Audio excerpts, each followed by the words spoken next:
The Senate has been quite a busy institution these days, with hearings after hearings which have gripped the attention of the nation and beyond. Some of these hearings have a very clear national security and foreign policy implication. Think of the curious case of Bamban Mayor Alice Guo. Is she Filipino? Is she from mainland China? Is she involved in illegal activities with online casinos? Or is there something else going on here? Should the Philippines worry about sleeper cells, infiltration by Chinese intelligence forces? How safe is the Philippines from potential sabotage from within in an event of conflict with China in the South China Sea? Not to mention TikTok, the popular Chinese app which has taken the social media world by storm. But there are also worries about privacy rights and national security. In the United States, the Congress has already passed a ban over it, while there are different kinds of scrutinies vis-a-vis TikTok all around the world. Will there be also a legislative scrutiny of TikTok? Should the Philippine Senate investigate reports of TikTok censorship, especially with respect to the West Philippine Sea disputes? And what is the role of the Philippine Senate in shaping the Philippine foreign policy, particularly in dealing with sensitive national security issues? To discuss these matters, we have a special guest today. Senator, thank you very much again for joining us.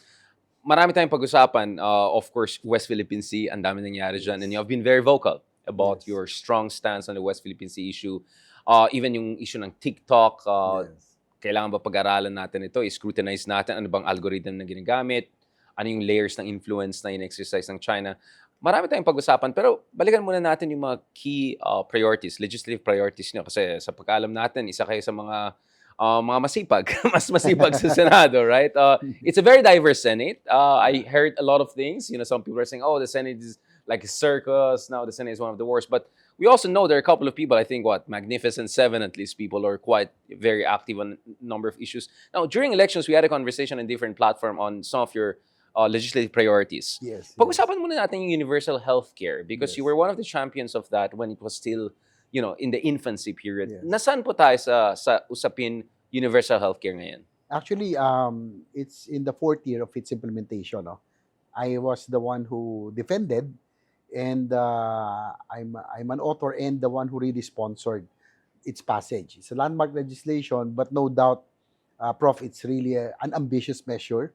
Talaga mahirap yan because you want to cover, to give genuine access to give to universal healthcare, genuine universal healthcare for all Filipinos. So medyo ambitious, but I think it can be done. It's a 10-year program. We are now on its 4th year of implementation. That's why in 2019, when I sponsored it, it was signed February 2019. Unfortunately, I did not make it in that election. Almost. Yes, almost. Yeah, I was number 13. But my only regret of not making it because I was able to pass 2 landmark legislation. No? The UHC and the creation of the Department of Human Settlements and Urban Development. But you see, Prof, passage of a landmark legislation is half of it. And the half of it is implementation. So that's probably one of the reasons that I really strived hard and I really wanted to be back in the Senate in 2022. You know? Although the circumstances were not in my favor, I really had a slim chance of winning. I remember that, Yeah. But probably with divine grace and probably at the purpose of being back in the Senate, although I won, as I always mention, it's short of a miracle, but probably I was given the chance probably to look into this also to make sure that enough budget is allotted so that the full implementation will happen. No? So we're in the 4th year. It's a work in progress. Before its passage, Prof, the out-of-pocket expense of every Filipino is about 70%. No? Right. Kumbaga, galing sa sarili bulsa. Nakakatakot, 70%, but 30% from PCSO, PAGCOR, and others. But with the passage of universal healthcare, there's now a universal healthcare fund. Everybody is now considered a member of PhilHealth. So it's down to about 40+%. So we're getting there. No, still probably what I really feel bad about is that a lot of Filipinos don't even know the benefits. No, it's nagkulang yung gobyerno doon in information campaign. Just like for example, Prof, the Z package of the universal healthcare, yung PhilHealth. For example, breast cancer, you can get as much as 150,000. Severe pneumonia, 300,000. Open heart surgery, you can get 500,000. And kidney transfer, for example, you can get as much as 600,000. After the passage of universal healthcare law, the packages also leveled up. So it's just a matter of informing the public or the Filipino people that they can already Yung avail. entitlement nila already as Yes. citizens. Yes. Pag-usapan natin na konti yan, Senator, kasi if you look at the pandemic, one of the effects was it put a lot of pressure on our healthcare system, and we were Yes. hearing things about Actually, it system. exposed Yun nga eh. the weakness of our healthcare system. Stress test yun Yes. eh. Yun yung stress test. Yeah. So, where are we in terms of the... Kasi implementing rules and regulation pang pinag-usapan nun eh. Yes. The last time we were having Yes. conversation. Where are we at the IRR level, and also in terms of sustainability of this, fiscally speaking? Well, right now, again, as I mentioned, it's a 10-year program.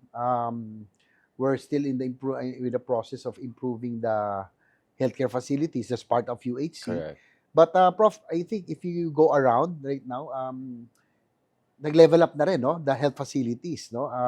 Before, they said that when you go into a government hospital, chances are you'll walk in and then you'll go out lying already. Yeah. But now a lot of government hospitals have leveled up, especially the tertiary and the apex hospitals. And as one of the things that we have pushed, and which was already prioritized and even mentioned by the president, is the specialty centers. No, we are now in the process of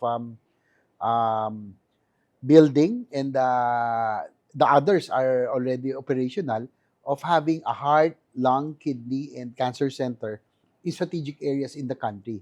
Before, it was just all in Philippine Heart Center, National Kidney, but now in strategic areas. Dispersed na, It's now dispersed. Yeah. So the good news also, from a budget of about 2 billion, the Senate increased it to 4 billion. Now it's about 10 billion. So having a lung, kidney, and heart center in different areas in the provinces will now be a reality sooner than expected. Of course, Senator, I mean, the reason why, this is something that is also important for all of us is, kung titignan mo yung mga bansa na kasing level of development natin, whether it's Indonesia or Vietnam, they're already way ahead of us in terms of healthcare and all. Yes. And that's where many people are wondering, yung levels of social safety nets ay hindi tumutugma dun sa level of development natin. So finally, we're making a move on that front. And is this also inspired because you were also an LGU leader for a long time? Yes, that is correct. And your city is quite known, San Juan. I mean, live Yes. nearby. It's known for really decent welfare system, yeah. Yes, I think, Prof, it's ironic that I was the one who was, as chair of Committee on Health, a landmark legislation that the UH, I'm not a doctor, I'm not even a medical health practitioner, but probably because of my experience as a local chief executive, we know really what the problem is. And it's so sad, Prof, no? Because a family, no? One of the biggest burdens that a family carries is the medical expenses. Pag meron dyan nagka-cancer, pag merong heart surgery, all of their savings, no, can disappear because of one complicated sickness. So probably that's one of the reasons that I really push for this. I know that it's a very ambitious measure, but I said, if we really want to improve the quality of lives of our people and ease their burden, one aspect is healthcare. Yeah. So that's why probably that was my drive.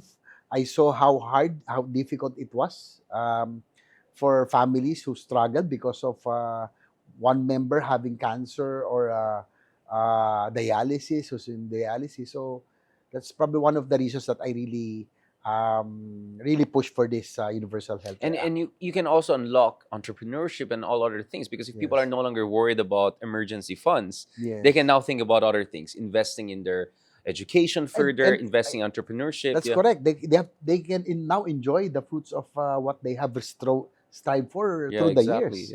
Especially, for example, Prof, an OFW. Yes. No, will work so many years in another country, probably come home, have about 5-10 million pesos as savings. Yeah.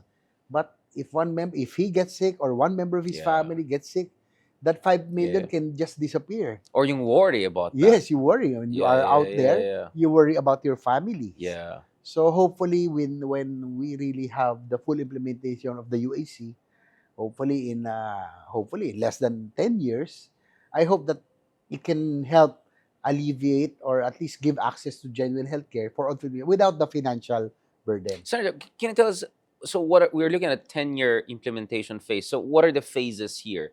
What I mean, are you going to see? I don't know, 40% implementation by 2028. 50, Yeah. just to give an idea to our audience. Well, there's a timeline, but Mhm. now we are what one of the salient points, Prof, no, is that we want to strengthen the preventive side. No? That I means see. we have Diagnostics and all of that. yes, Yeah. annual checkups, no, will be included, annual laboratory tests, then rural health units, the primary lab, no, the first line of defense Yeah. we will have polyclinics so that people will make it a habit, no, to have checkups, no, because we save a lot, prof, Yeah. Yeah. no, because if somebody does not have checkups and then yung pala may sakit na and then becomes complicated, Yeah. it becomes more expensive not only for the family Yeah. but for government as well, Yes. because Yes. we will have to cover. So the early part is we have to strengthen the preventive side, no, And by maybe also in yes, terms of nutrition, and we have developing countries like I think Costa Rica, among others, where they have nutrition centers, right? The doctors yes, come and make sure, especially in Kabataan. So with uh, other legislators, we talked about the issue of education crisis, and one way to also elevate education is to make sure okay yung nutrition ng bata, diba? Kasi that is it's brain correct. development, etc. Is that also part of the healthcare program? Yes, that's part of it also, no, health, Immunity, nutrition is strong very health, yeah, very yeah. important, to make sure that growing up that the children growing up will have the proper nutrition, because that will have an effect on them not only physically but also mentally as they grow up. And Yeah, how can we become a developed nation when correct. our population is not healthy? So that's part of it, but the universal healthcare really focuses on the preventive side and hopefully improve. Probably dito rin pumapasok yung Hmm. pagiging former local officials Yes. ko, is I was really um, particular in the improvement of the healthcare facilities, because I told myself, how can we offer a genuine healthcare program when our health facilities are not up to par? Right. So I think if you can have the chance, if you can see the Apex hospitals and other hospitals that we have, they have improved quite a lot the in the recent years. Maybe it's the Ilocano in me, but how much are we talking about in terms of allocation for building this robust healthcare system for the Philippines? Well, for example, the specialty centers alone, what was allocated 2 years ago was 2 billion pesos, no, Hmm. for establishment of the specialty centers. Then we increased it in the Senate.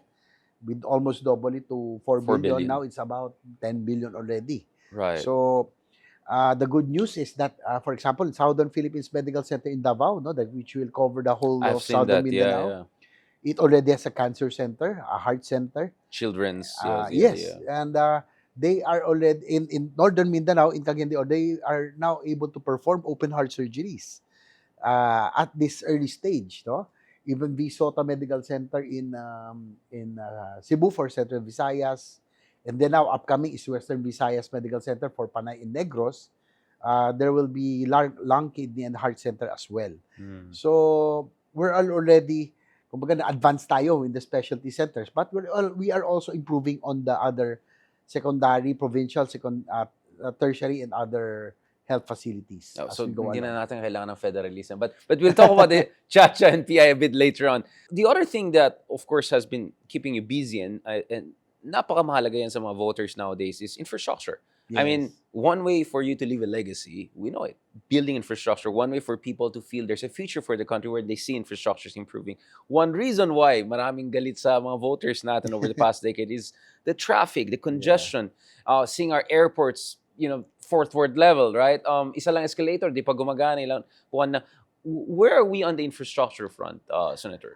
Prof, if I would make an estimate, probably we're 25, 30 years behind our Mm. ASEAN neighbors, Peers, just with our peers, Thailand, yeah, yeah, just yeah, yeah, just with our peers, yeah. not even Not Asia, Singapore, yung mga yes, ganun, yeah, yeah. because for the very reason that in 30 years ago, probably in the 90s, Malaysia, Indonesia, let's not include Singapore anymore, Yeah. Thailand, and even Vietnam, they invested heavily Right. for infrastructure development in the 90s, no? And sad to say that we were the first to have an MRT, the Yes. first to have a Philippine National Railways, supposedly the first Bataan nuclear power plant. But when you look at it, we are now probably we have regressed, no? Yeah. We became a car-centered society. Nobody Yeah. talks about the railways. In fact, I can remember, Prof, that when I was a member of the House of Representatives, traffic wasn't as bad yet. That was 2010 in Metro Manila. I think I delivered three privilege speeches regarding the need to Yeah. prioritize mass transit and railway system, and nobody seemed to listen to Yeah. me at that time. No, I was congressman 2010 to Mm. 2013, but when it became worse, at least I'm quite happy that in 2016, um, at least some of it were already becoming a reality. No, if I on a hindsight also, why I say it's 20, 30 years behind. When my father was president, that was 1998 to 2001. I could already remember that the North Rail and South Rail was already in the drawing board at that time. Yeah. That was 1998. And fast forward, we're already 2023. Wala pa, yeah. Wala pa, no? But still, now, at least, in fairness, it's moving. The North-South commuter line, Yes. it's already there from Subway Laguna, in the Manila. Yeah. subway, yung Laguna to Metro Manila and Pampanga, it's already moving. Hopefully, Mindanao Railway System, the South Long Haul, because my thinking, Prof, why I've been pushing for this, kasi ano, I really like anything that has engines since I was a I kid. know you're No? a enthusiast, a Basta may car. Yeah. makina, I like Yeah, it. yeah, No? yeah. Motorcycles, to trucks, to trains, to fighter jets, to naval vessels, everything. Basta may makina, I like it. But on a serious note, why I'm pushing for infra development, that's the only way we can really solve traffic and decongest Metro Manila. No? Because all the opportunities are in Metro Manila. It's Metro Manila centric. No? Yeah. All the opportunities, the economic development is here. Probably in Visayas, it's in Cebu. In Davao, it's in Mindanao is Mindanao, it's in Davao, yeah. Davao. But we have to spread out the development. No, it's proper land use, infra, and that's how it should be. The only way we can create other growth areas. So once we have, for example, if you go north, if the north long haul would materialize, um, Bulacan, Pampanga, Tarlac, until Ilocandia, all of these provinces where the railway will pass will become a growth area. Yeah. That we create growth nodes already. Right. So for you will have automatically you will have commercial areas. You can put on industrial parks, food terminals, and housing and others. No, so when you have the railways, when you have the infrastructure, each province can now become a growth node or a growth area. So that's what I think can decongest Metro Manila at the same time stimulate economic growth in the countrysides. That's Yeah, why yeah. that's my push for infra development, because this is real jobs and opportunities. When you create a growth area, you stimulate economic growth, that creates jobs and opportunities. Now, speaking of infrastructure, obviously everything we talked about was the civilian side of the picture. Yes. And I think this is where we're gonna transition to national security in West Philippine Sea.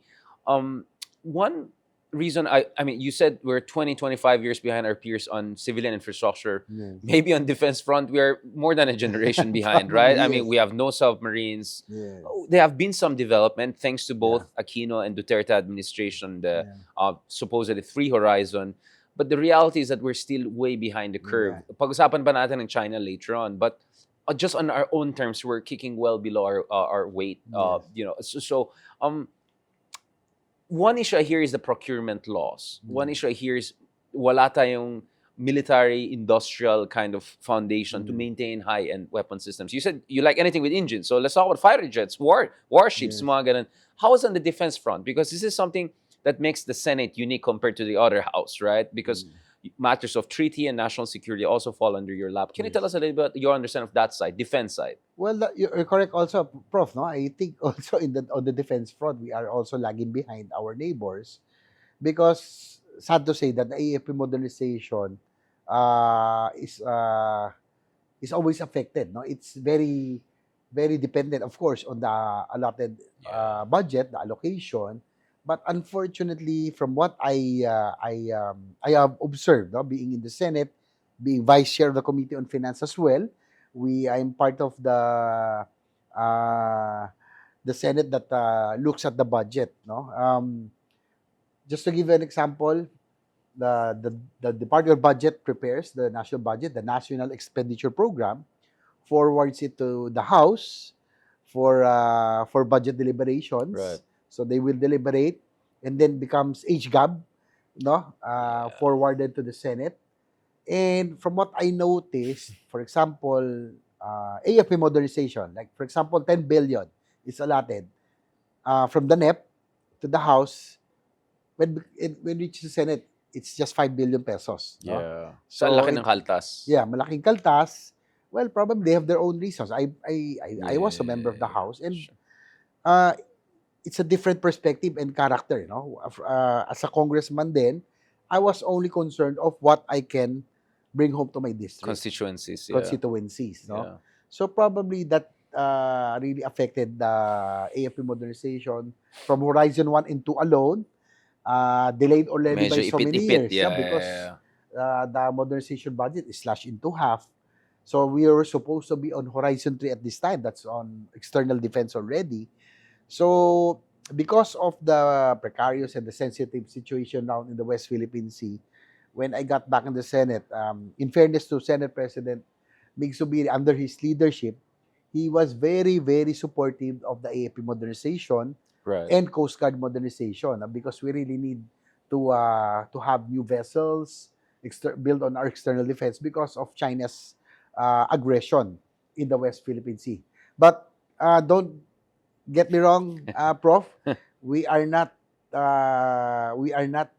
trying to match China. Right. They are a superpower. Of course. We're just a third world country. But what we intend to do is to have that minimum credible defense posture, at least a respectable Navy, a respectable Air Force, and an external defense. At least it will serve as a deterrent, no, on the aggression. Again, ship for ship, plane for plane, we cannot match China, but at least we can put up that goal of having that respectable and minimum credible defense Right. posture. I mean, we have had guests from the AFP and Philippine Coast Guard and National Security Council on our show, and the idea is that we want to be kind of a respectable middle power, not a superpower, but we're a pretty large country too, not compared to China, but internationally, 100 million people, have $1 trillion GDP.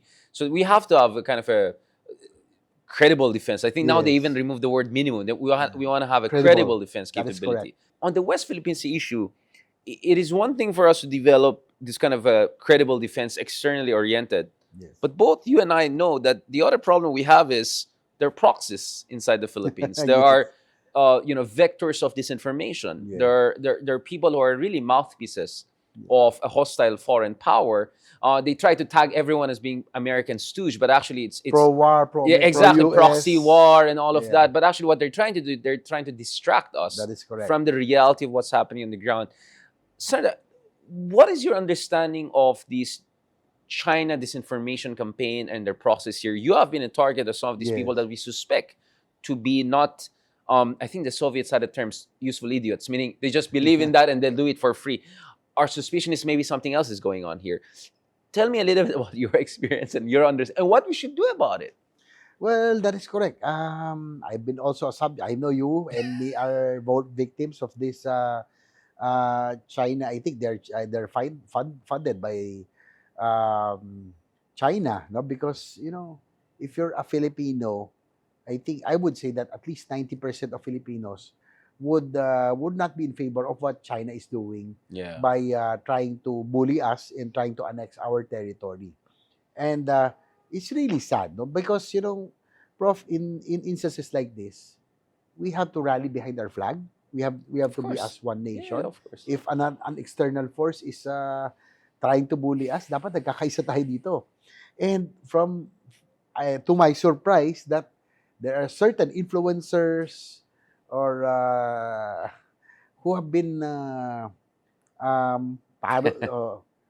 they're like China paros, so they have Yeah. been saying things that are that obviously is a narrative of China. Yeah, it doesn't look like an honest point of disagreement, Yes, right? yes, We're a democracy, right? It's yes, okay to disagree with yes. government and all of that. We disagree with government on certain issues, but this sounds like different. Parang copy paste minsan, di Yes, ba? Yeah. yes. And I think they are really one of the intention of China is to create an internal conflict amongst us, no? Because if we are busy internally having problems internally, we might lose focus on the problem outside, and Yeah. that we do not want to Exactly. happen.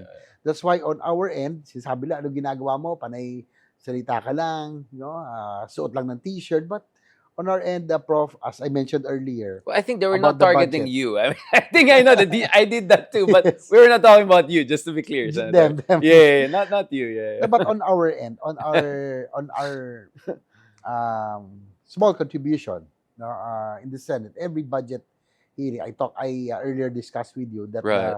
the AP modernization budget has been slashed in almost half in so many years already. So Yeah. what we did in the Senate, the past two budget seasons under Senate President Mig Zubiri, we not and defended by Sani Angara as our chair of the finance, Right. we not only restored the AFP modernization budget so that we can catch up with the Horizon 2. We're delayed. Hopefully already started Horizon 3. We augmented, no? And we made sacrifices. Ang order ni SP Mig Zubiri noon was make sacrifices elsewhere so Correct. that we can fund the Prioritization. vessels. Yes, Prioritization. Yeah. the vessels of the Navy and Coast Guard in particular. No? So that at least, as we discussed earlier, at least put up that credible defense posture. Correct. Yeah. Sir, I want to also ask you about this. I mean, the other worry is some people are saying the vectors of disinformation or disorientation for that matter go even closer, including on our cell phones, right? Maybe some of us use burner, but Scary. It's some of us really, don't use burners. This is yeah, on their main, and I'm yeah. talking about the most important export by China as far as tech is concerned, and that's TikTok, right? Now, I'm sure It's you know. becoming so popular in the country Yeah, elsewhere. it is, especially Very, younger yeah, generation, Gen Z. You know, yeah. Indonesia just had a TikTok TikTok. elections in a sense that that was the most influential app for some people. But there are some serious concerns. So in our Mm. allied nation friends, including the United States, which is a kind of a cradle of freedom of expression and speech, there has been a bipartisan push to ban TikTok unless TikTok hands over ownership from Beijing to their representative office in the US. So it's Mm. not about TikTok as a platform, it's about control of the data and Yeah. the algorithm in Beijing because we Mm. don't know what on earth is happening in Beijing. And they can control the devices. Huh? Scary. And data. I had weird Information. experiences of my phone suddenly overheating, suddenly logging out just when I was talking about China or West Philippines. It didn't happen when I talk about Yeah. anything else, including you guys in the Senate, right? But when I talk, suddenly things go weird. So, should we have us? I'm not saying we should go push for a TikTok ban, but Senator, do you think this is the right time for us to have hearings on what on earth is happening with this TikTok? Probably it's you're correct, Prof, that it's indeed it can become a national security concern. What if they can extract information from any one of us to our mobile phones and devices, no? Because if we are a TikTok user, and who knows that they can do that. So probably it's about time that It's about time, we can yeah. have a hearing on that matter, at least to make sure that we are protecting on that end. Going forward also, I'm quite Mm-hmm. rabid. No, I'm not rabid anti-China. In fact, I grew up in a Chinese school. I Yeah, of studied course. in a Chinese school. Savior. Yeah, Savior. I love my Chinoy Of friends, course, of but course. it's just the government that Yeah, yeah, yeah. the government This of is Xi just the Jinping policy of the Communist Party of China. We have nothing that we against the do not Chinese trust. people. Yes. Yes. Absolutely not, nothing. Yeah. And I think if we can take it further, the discussion, Prof, no, the NGCP, for instance, the National Grid Corporation of the Philippines, aside from TikTok, we have to look into this Yeah. seriously because Yeah. 40% of the stake of NGCP is already owned by State Grid Corporation of China. And I think Miriam 40%. Defensor and even Risa, some of your colleagues mentioned how Yes. that's the 40% part, but in terms of maintenance and engineering, baka They it's are the 100, ones in baka it's control. 100%. Yeah. Yes, yes, So, yes. and I think we had Senator Rafi Tulfo also on our show who also mentioned his Yes. concern with this. Do you think something drastic has to be done, renationalization or something like that? Um, Or I technical am in, reshuffle? Yeah. yes, because of the national security concern, with one push of the button, they can paralyze us. No, that's the Yeah. backbone In of an event our. of war or something. Yes, Yeah. and Prof, even if it's just 40% owned by State Grid Corporation of China, yung 60% is split into half by Yeah. two Filipino entities. Yeah. So I'm really pushing for government to renationalize, to reacquire the shares Yeah. of the State Grid Corporation of China, for national security reasons, no? And during the investigation headed by Senator Rafi Tulfo, we also found out that 90% of the profit of NGCP, they give it as dividends. So they only plow back, I think, for investment, not even at least just 5%. So, in other words, talagang literally lutong Yeah. bakaw to, no? Talagang lutong bakaw to. And I don't know, there are a lot of ways to reacquire that Yeah. share. The the controversial Maharlika Fund, at least Yeah. it can probably be tapped to reacquire the shares because walang, That's a good you can't point. lose you can't lose Yeah, because yeah, yeah. it's an earning. It is a sure It's a money. sure win, Yeah, it's a yeah. sure ROI. profit, sure Yeah, yeah. ROI, and we will be able to reacquire the shares and at least be more at peace, no, that our state grid or national grid will now be owned and controlled by a Filipino entity. I think now we're going to transition to the latter part of our episode, and now I want to talk about Senate more. It's like, first of all, what is your stance on the whole Pogo issue? Because Senator Gatchalian has made it very clear we have to ban them, and this is not Yeah. about xenophobia or racism and all of that. Really, something fishy is going on. Even during the Duterte administration, I remember both General Esperon, back then National Security Advisor, even Secretary Lorenzana, on multiple occasions raised alarm bells about this. And I think the Alice Go mystery, if I can put it that, the Yeah. curious case of Mayor Alice Go or ex-mayor, I don't know. They're able to put officials now. Wow, this is surreal. What on earth is going? What is your understanding of that? Well, of course, we can already see if we have to balance, no, the economic benefits supposedly of being Pogo. At first, sabi ko, "Uy, at least it's China money yan. It's not our money coming into us, no?" But if we have to weigh already the social cost already, it's Yeah, already national outweighing security already costs. national Yeah, security. Sometimes we do not know anymore if they are already using the Pogo cover, a legal cover, yeah, to bring in people here, no? yeah. Yeah, it's not remote that the PLA Yeah. intelligence officers are already in the country because of our problem in the West Philippine Sea. So And it's not. They just need a few dozen, right, to make a yes, difference. So yes, we're not that's saying the correct. 100,000 who came in are all, Yeah, but you just need 50 or 100 special ops guys to make the difference in the that is country, right? correct. Yeah, So I think those illegal pogos that have caused crimes here, definitely they have to be out already. yeah. But the rest who are supposedly legal, I think And paying a taxes 2 year and all or of it. 1 or 2 year phase out period. Ah, Ako for that because it was illegal before, then Congress made it legal, then it will baka kasi magkaroon ng bad impression abroad that you made it legal, people invested, now you'll take it away. So yeah. at least a year or two of phase out Yeah, period. you give them a grace Yes, period a of grace period to phase to out. adjust. Yeah, Yeah, to wind down their operations because of the social costs yeah. that are now very evident. And are you also concerned about the impact on the real estate market? Because some people were saying, because biglang pumasok, it had a certain Yeah. impact. Oh yeah, And if kung definitely. biglang umalis, baka it will have a certain adverse impact. I'm Well, not justifying. I'm just saying yes, it makes sense to phase it out yes. properly kasi you don't want to shock to the real estate market, right? Well, that's one of the reasons also that I think we have to give it a grace period of for them Year to or wind two, down yeah. operation, to slowly phase out. At least it will not shock the market as well because I'm into real estate before Yeah.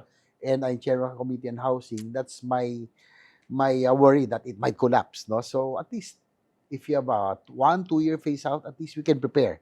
No, other industries will have an alternative. Yeah. Other businesses like you that have done business with Pogo will have already find alternate Oh, kasi kung nagpaparenta ka, businesses. pwede ka Yes, maghanap ng ibang alternative. yes, That's yes, that also an is issue. I mean, correct. we're talking about ordinary people who maybe Yes, live abroad or something like yes. that. May apartment, So pinano, yung kumbaga yung illegal, outright, oh, ban out na right yan. away. Yeah, But yeah, yeah. those legal, give them a phase out period so that it will soften, no, the blow on housing, other business as well. I don't want to preempt what the DILG, Ombudsman Office, and others are doing, but as you speak, the preventative suspension already came in for Mayor Alice Go. What is your understanding of that? I mean, first of all, personally, I would say I appreciate that you didn't try to ride the semi-circus situation which was happening. There were a lot of legitimate questions, but there's some people that I know, who were asking questions about sinong boyfriend niya, mga ganon. Like, Yeah. I appreciate your professionalism on that. But what is your understanding of what came out? Was this a witch hunt, as some were saying, or was this a legitimate scrutiny on something really troubling? We don't know where this Well, person came from, really. Yeah. well, I have some friends also in the province of Tarlac, Ah, and yeah, yeah, yeah. even them, they do not know. Biglang lumitaw. I heard, Yes, yes. like, literally, yun yung term, biglang lumitaw ito ng 2022, yeah. A lot of because I have a lot of party mates. I'm in National People's Coalition or NPC. A lot of them Ah, are right. NPC From in Tarlac, yeah. from Tarlac. Correct, correct. And from what I know, the mayor there in Bamban, like last term, no, 2022, and then he wanted to run for higher office, Congress, Yeah. and Alice Go probably made they supported Alice Go, and she made it, no, A by a successor. slim Slim margin, yeah. margin, but she made it, she won.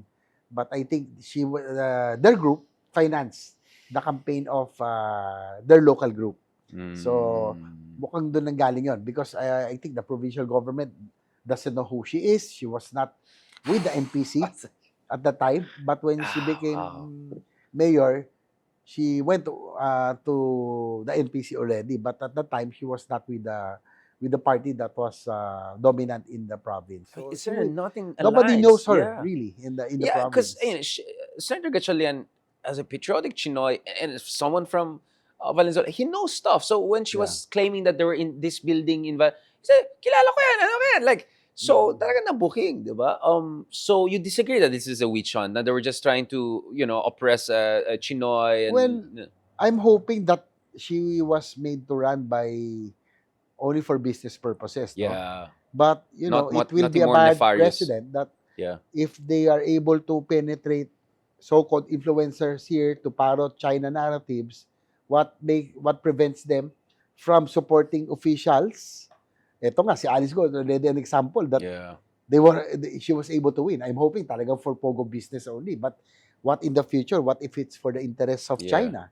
No? And And that's not malapit sa mga possible. military facilities. That is correct. Not only the Clark and Pampanga, but Senator Trillanes was saying something along the lines of, may mga military facilities din malapit sa Bamban Northern mismo. Luzon, I think command is there. No? Exactly. Yes. So, do you think it makes sense for us to also scrutinize other biglang lumitaw mayors near, That I is don't know, correct. at Cabezas, Should be. Cagayan, Isabela, whatever, Yeah. right?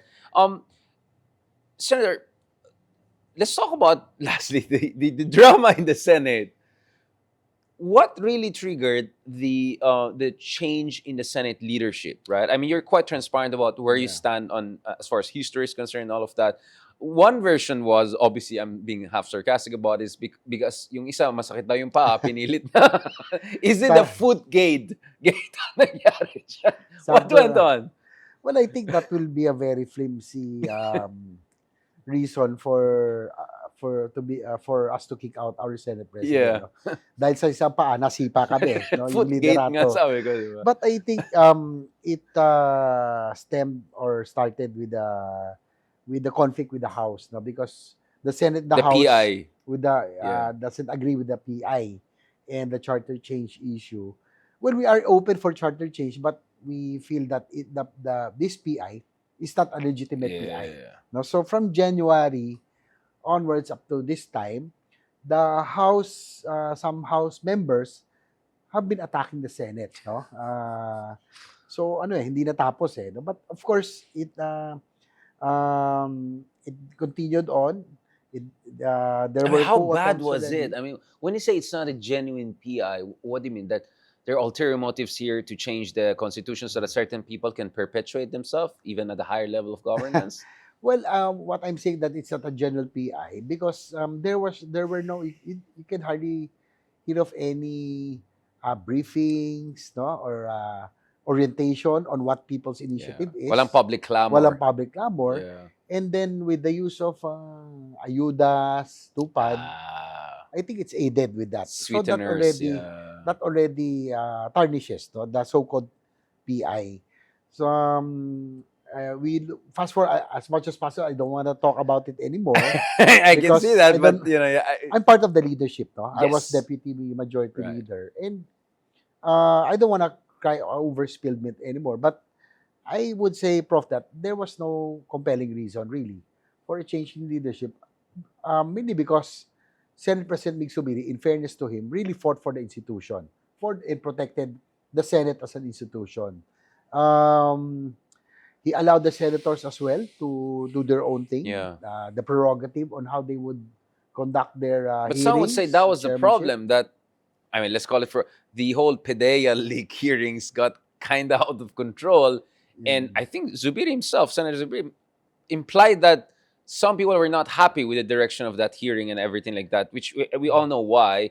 And there was an implication that there could have been intervention by other branches of the government. Well, as I What? mentioned earlier, I do not dwell on it anymore or discuss specific details, but definitely there were external forces. It could Hmm. come from House or whoever. But I would say that I can, in my experience being part of the leadership, that the leadership allowed everybody Yeah. the prerogative on how they will run their committee because that's how the Senate it is. That's the character of the Senate, being the last bastion of democracy. We have to maintain our independence, and that was maintained by the leadership, no, on how we handle the chairmanship. And I think not to pat ourselves on the back, Prof. Hmm. From the seatmates group of Senate President Big Zubiri and our group, Gatchalian, The seven. seven, Joel Villanueva, Angara, myself, Nancy Binay, Lauren Legarda, before Senator Grace po. But I would say if you would look at the performances of the Senate, especially the priority bills, I would say that I think more than half are is either authored by us or sponsored by our any member of our group. So, yun lang. I felt bad because Hmm. we were the workhorses of the Senate. No, Yep. for even during the time of Senate President Frank Drilon, Soto, Coco Pimentel, we were the ones that were always there on the floor. Yeah. So I'm just hoping that Mhm. the new leadership would continue what we have started. Hopefully, the support to the AFP would be the same to the infrastructure, and I hope that the new leadership would also step up and maintain that level of performance that we gave it, no, I think when that we were perfectly there. sets the tone for the last part. I mean, I'm a kind of an older millennial. There are a lot of Gen Zs, and we hear stories from the other generation of the titans of the Senate, the debates in the Senate. There were some people, I think some friends in Ateneo were saying something like, sometimes like they will rush to go to the Senate to watch Oh the yeah. debates. I mean, like this was like Roman Senate, like the epitome of eloquence. You know about it. You know, you have Mm. been, observing the Senate. You have been part of Senate throughout the years, and some would say something has gone wrong in a way. I mean, this is not to take away from you, Yeah. the hardworking ones and all, but some would say this has become a circus. Some ask, including myself, is this the worst Senate ever? And at the same time, every time I go to the airport, I see the new building is coming up. Napakaganda. Sabi ko, wow, do they deserve to be there? I mean, I'm jokingly, Senator, for audience who are Gen Z or younger generation, who are wondering what is this great area you're talking about, what do you have to tell them? Well, there's still hope. Mm. I am hoping that the next generation will be prudent and be intelligent voters. No, not to take away from and take away from my colleagues, but I'm hoping that the basis of selection of your candidates that you will vote will be performance, track record, and character. It should be that way. It should not be popularity. And don't complain if you voted otherwise and something else turned out. Thank you very much, Thank you. Senator Oh, JV Ejercito, for that comprehensive discussion. Looking forward to more discussion in the coming months as we head into elections and many developments. Catch us again next week here on One News. You can also check out the long conversation on Spotify, YouTube, and Google Podcasts. I'm Richard Heydarian, and that was The View from Manila. We're One News, all sides, all the time.